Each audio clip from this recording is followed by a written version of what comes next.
All right, everybody, welcome back. We're now on to objective C in this, which is to write an exponential or log function that models a set of data. And we've done this plenty of times at this point, so hopefully there's no real challenges here. We're simply going to use our calculator functions. Now, we will have to do a little bit to determine what type of function we're going to model, but in this one we don't actually have to do it. You can see here that they're asking for an exponential function. So I know when I do my stat edit that I'm going to have to do exponential regression. So the trick is simply to get this into my calculator, and we know how this works at this point. We're going to do stat, whoops, get rid of him, stat edit,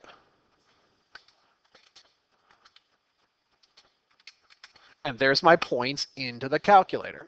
Now, because it told me I wanted exponential, when I go to calculate, I want to come all the way down here to exponential regression.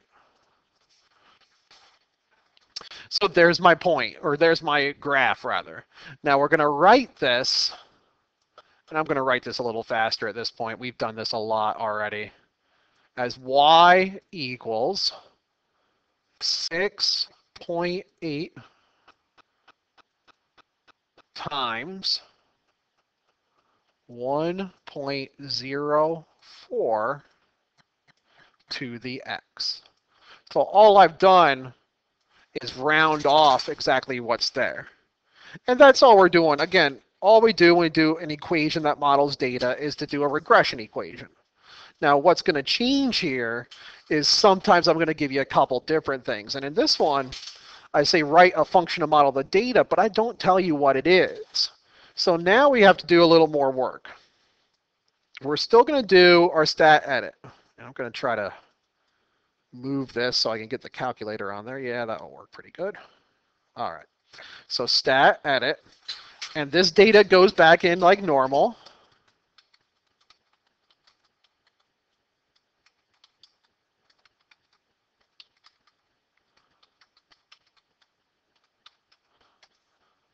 And why did I get off like that?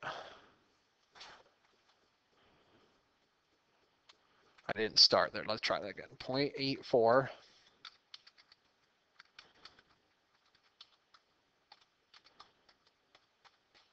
There we go.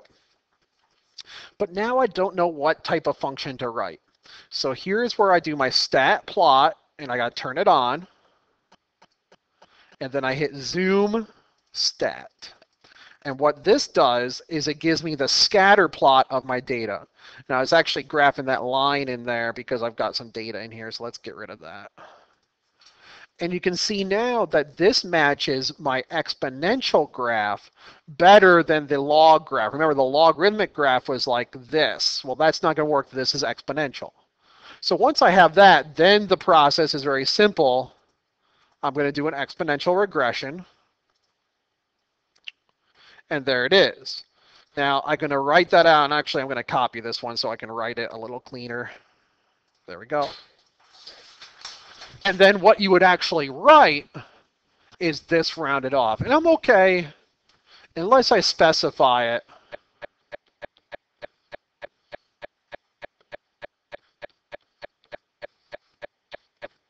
I'm all right, you go in 2 decimal places here.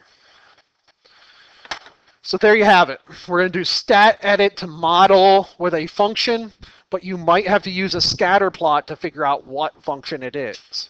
So as you go through these, be careful because a log function is also available to you.